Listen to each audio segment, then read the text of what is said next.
All right, let's jump right into this explainer. Today, we're looking at a truly incredible framework from 7 ways to see your neighborhood. We're going to take that everyday and, let's be honest, sometimes kind of boring act of just going for a walk and completely transform it. Because learning, it doesn't just happen sitting at a desk. It happens the literal second a child steps outside and realizes, wait, today isn't exactly like yesterday? So, here's our roadmap for today. We're going to cover the everyday explorer, nature in the neighborhood, the web of community, safety as an action, design, test, and share, and finally, noticing how we grow. Let's map out how to explore all these interconnected spheres right outside your door. Section 1. The Everyday Explorer. Turning familiar places into field sites. To pull this off, we really have to shift our mindset, We need to find the unfamiliar hiding right there in plain sight. Let's talk about Maya, a second grader. On a totally routine walk, she spots this dented blue watering can and some droopy leaves next to the public library. Now, she could have easily just walked right past it. Most of us would, right? But that one single observation, it kicked off a year-long journey for her.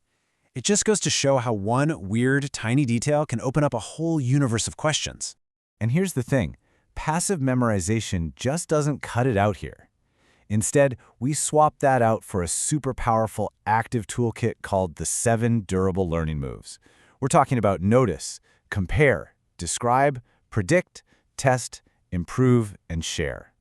So rather than cramming facts for a test, a child actually uses these moves to actively engage with the world. It builds this rock-solid foundation for critical thinking. Now, to use those moves the right way, every explorer needs a strong ethical foundation.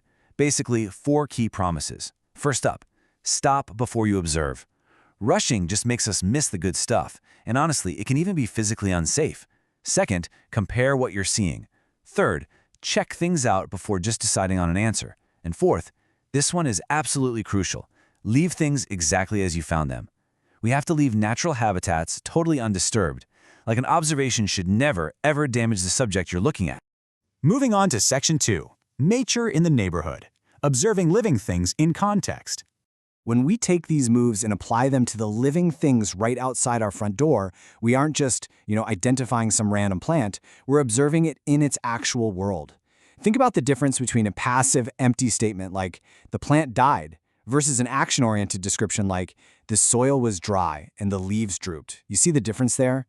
A poor result isn't an empty result. By looking at the whole habitat, a kid learns to actually hunt for real evidence. And this is huge because seasons, they're actually overlapping patterns, not just some simple checklist of facts to memorize. A garden changes across time.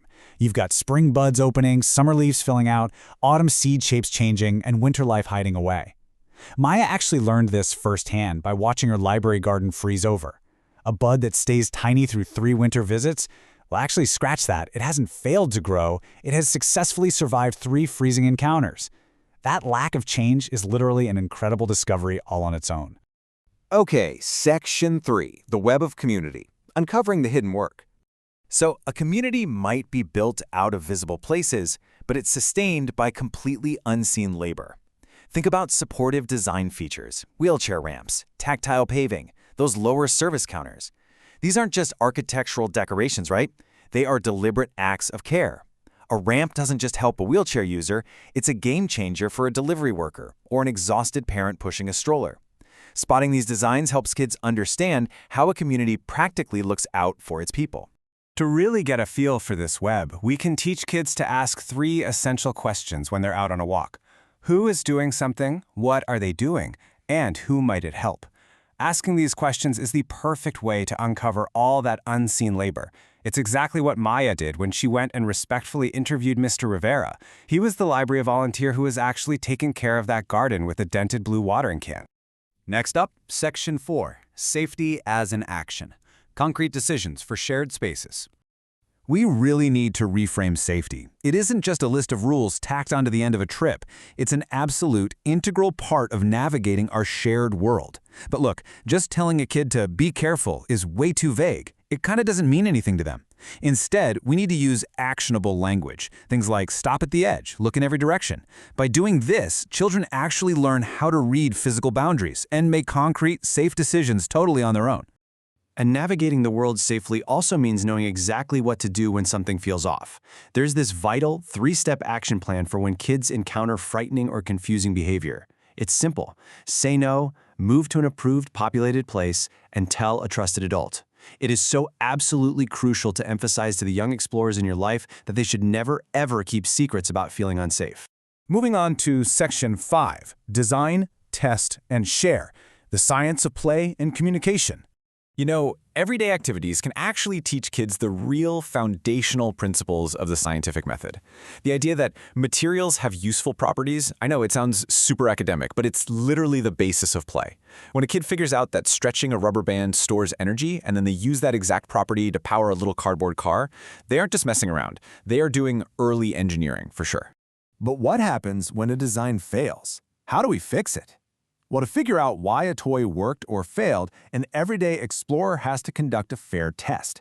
If you change the wheels and the body shape and the surface it's rolling on all at the exact same time, that's an unfair test. You've got to change one single variable at a time.